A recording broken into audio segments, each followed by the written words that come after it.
मैं आपको भरोसा देता हूं, मैं आपकी ये तपस्या कभी बेकार नहीं जाने दूंगा। मैं ज्यादा मेहनत करके, विकास करके, प्यार से आपकी इस तपस्या को विकास के रूप में लौटाऊंगा। सपा को मिलने वाला एक भी वोट, कांग्रेस को पड़ने वाला एक भी वोट किसी काम का है क्या? कोई काम का है क्या? निरर्थक है कि नहीं है? आपका वोट बेकार हो जाए, बर्बाद हो जाए, ये यहां का कोई मतदाता चाहेगा क्या? नहीं चाहेगा ना। और इसलिए आपका वोट उसको पड़ना चाहिए जिसको आप सरकार बनाने के लिए देना चाहते हैं, जिसकी सरकार बनने की गारंटी है। आप मुझे बताइए भाई, सच्चे दिल से बताओगे? हाथ ऊपर करके बोलिए, सच्चे दिल से बताओगे? मुझे बताइए, इस चुनाव के बाद किसकी सरकार बनेगी? तो वोट बर्बाद होने देना चाहिए क्या? अच्छा, दूसरा, कभी भी पुण्य कार्य मिलता हो तो मौका गंवाना चाहिए क्या?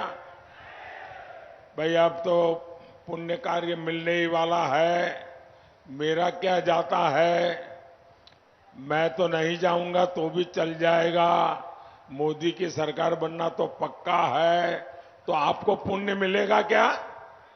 अगर आप वोट नहीं डालेंगे तो आपको पुण्य मिलेगा क्या?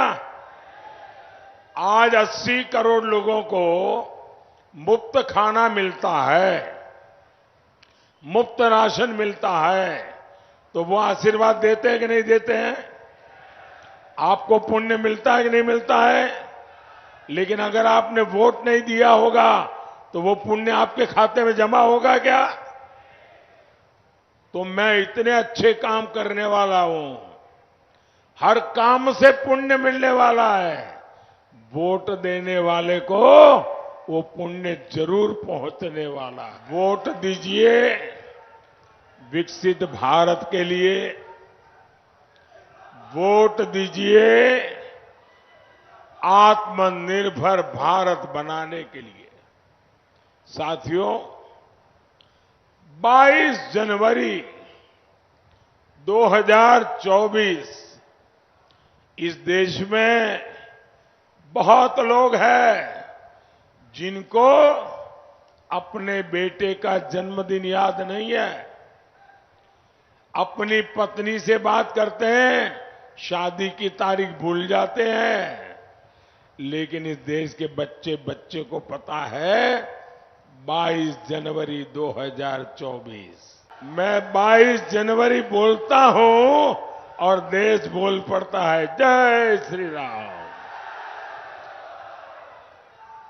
अयोध्या में उस ऐतिहासिक दिन मैंने कहा था, राम से राष्ट्र, विरासत से विकास, आध्यात्म से आधुनिकता। आज देश इसी मंत्र पर आगे बढ़ रहा है। हमारा भारत आज दुनिया की 5वीं सबसे बड़ी अर्थव्यवस्था बन चुका है। आज भारत का कद बढ़ा है, आज भारत का सम्मान बढ़ा है।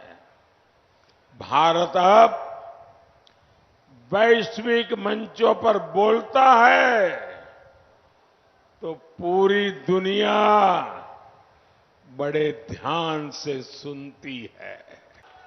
भारत फैसले लेता है तो दुनिया उसके साथ अपने कदम मिलाने की कोशिश करता है। और ये जो आतंक का सरपरस्त देश हमें आंखें दिखाता था, धमकियां देता था, आज उनकी हैसियत वैसी हो गई है, न घर का न घाट का, और अनाज भी उनको नसीब नहीं हो रहा। पाकिस्तान तो पस्त पड़ गया है, लेकिन उसके हमदर्द सपा कांग्रेस वाले अब भारत को डराने में जुटे हैं। आप हैरान हो जाएंगे भाई, ये क्या बोलते हैं? ये लोग कहते हैं, हमें सुनाते हैं, उनको मालूम नहीं होता 56 इंच क्या होता है। ये कहते हैं पाकिस्तान से डरो, और फिर क्या कहते हैं? पाकिस्तान से डरो, उसके पास एटम बम है, एटम बम। मुझे बताइए भाई, भारत को डरना चाहिए क्या? डरना चाहिए क्या? आज भारत में कांग्रेस की कमजोर सरकार नहीं, आज भारत में मोदी की मजबूत सरकार है। अगर डरना है तो वो लोग डरे जो मानवता में विश्वास नहीं करते, जो आए दिन खून की नदियां बहाते हैं।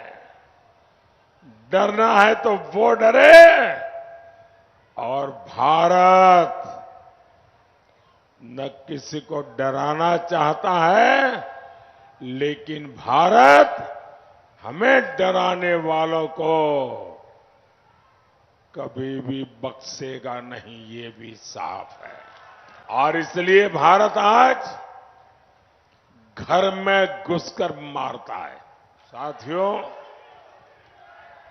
मैं सपा कांग्रेस के दोनों शहजादों की फ्लॉप फिल्म की बार बार रिलीज से हैरान हूं।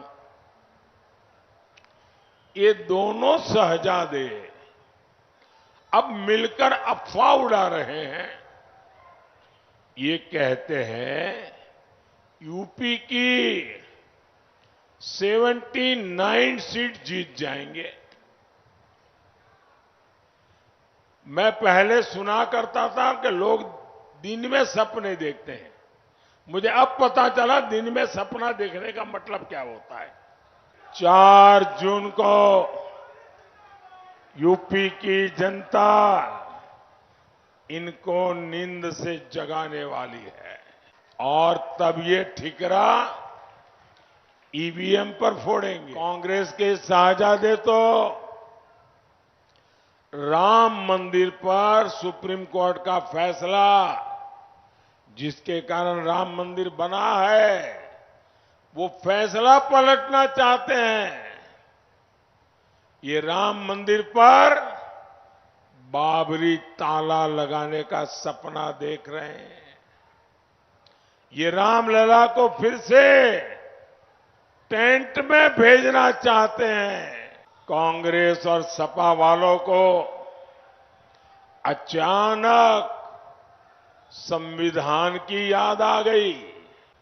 इसी कांग्रेस ने देश में आपातकाल लगाकर संविधान के खत्म करने की भरपूर कोशिश की थी। यही कांग्रेस है जो खुद का भी पार्टी का संविधान नहीं मानती है। ये परिवार ऐसा है कि बिहार के अति पिछड़े समाज के एक व्यक्ति सीताराम केसरी कांग्रेस पार्टी के अध्यक्ष थे। इनको पिछड़ों और अति पिछड़ों पे पता नहीं क्या नाराजगी है। एक शाम को मैडम सोनिया जी की टोली कांग्रेस दफ्तर में घुस गई और ये अति पिछड़े समाज के सीताराम केसरी को बाथरूम में बंद कर दिया।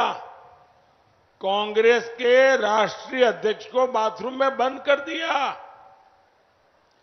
और फिर उठा करके उनको फुटपाथ पर फेंक दिया और रातों रात मैडम सोनिया जी को अध्यक्ष की कुर्सी पर बिठा दिया।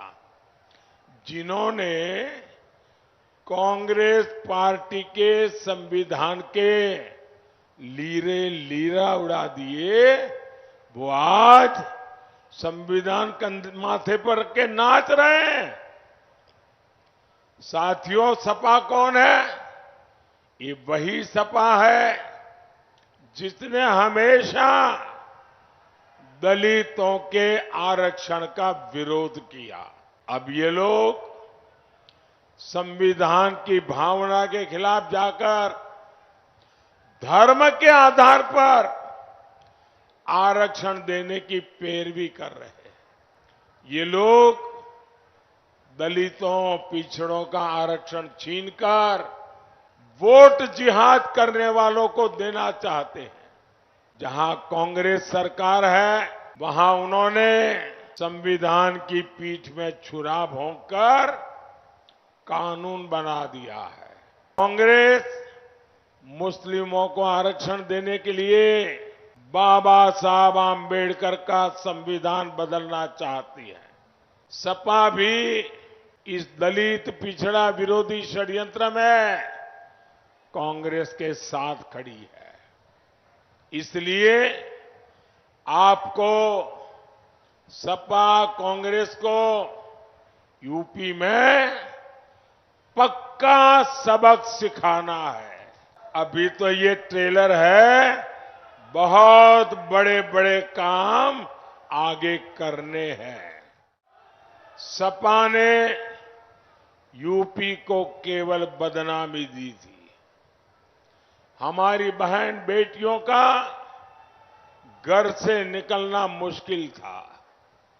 लोग जमीन खरीदने से डरते थे।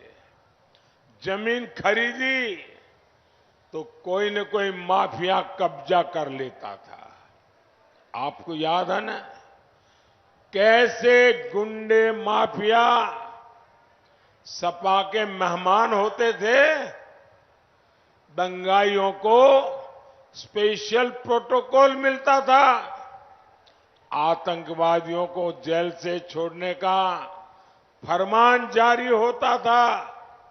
इसलिए मैं कहूंगा, इस चुनाव में ऐसी कोई गलती नहीं करनी है जिससे इन लोगों का हौसला बढ़े। साथियों, बीजेपी को यूपी में बहुत समय पुराने गड्ढे में यूपी को जो गाड़ दिया था ना, उस गड्ढे को भर करके यूपी को बाहर निकालने में योगी जी और उनकी पूरी सरकार को बहुत ताकत लगानी पड़ी है। और मुझे खुशी है, जरा इंडिया अलायंस वाले, मैं छोटे से इस बस्ती नगरी में हूं और पूरा मेरा इंडिया अलायंस मंच पे दिखता है। देखो, सारे नेता मौजूद हैं। आपने कभी इंडिया अलायंस की एक भी कार्यक्रम में उनके साथियों को तो देखा है क्या? फोटो निकालने के लिए इकट्ठे होते हैं। सपा ने इस क्षेत्र को बर्बाद करने में कोई कोर कसर बाकी नहीं छोड़ी थी। गन्ना किसानों को भुगतान नहीं दे होता था। और अभी योगी जी ने बताया, चीनी मिलों को कोड़ियों के दाम बेचा जाता था। सड़कों की हालत बदहाल थी। मैंने आपसे वादा किया था, ये हालत मैं बदलूंगा। मैंने 2017 में कहा था, यहां बंद चीनी मिलों को शुरू कराऊंगा। मुंडेरवा पिपराइच में वो वादा पूरा हुआ। किसानों की आय बढ़े, इसके लिए हमारी सरकार इथेनॉल यूनिट भी लगा रही है। भाइयों बहनों, बस्ती सिद्धार्थनगर और डुमरियागंज की कनेक्टिविटी बढ़ाने के लिए भी लगातार काम हो रहा है। आज मनवर संगम ट्रेन यहां से चल रही है। गोरखपुर लिंक एक्सप्रेस हो, बस्ती पीलीभीत 4 लाइन हाईवे हो, बस्ती रिंग रोड हो, इस क्षेत्र की तस्वीर बदलने वाली है। इससे बस्ती के चीनी उद्योग को, संत कबीर नगर के पीतल से बने उत्पादों को और महाराजगंज के फर्नीचर उद्योग को नई ताकत मिलेगी, युवाओं को रोजगार मिलेगा। साथियों, 25 मई को आपका एक वोट तुष्टीकरण की राजनीति को कब्रिस्तान में गाड़ देगा। 3 करोड़ नए घर बनाऊंगा। मुझे इस देश में हर गरीब को पक्के घर में रहने की सहूलत देनी है। हम 3 करोड़ लखपति दीदी बनाने के लिए काम कर रहे हैं। ये सब आपके वोट से मुमकिन होगा।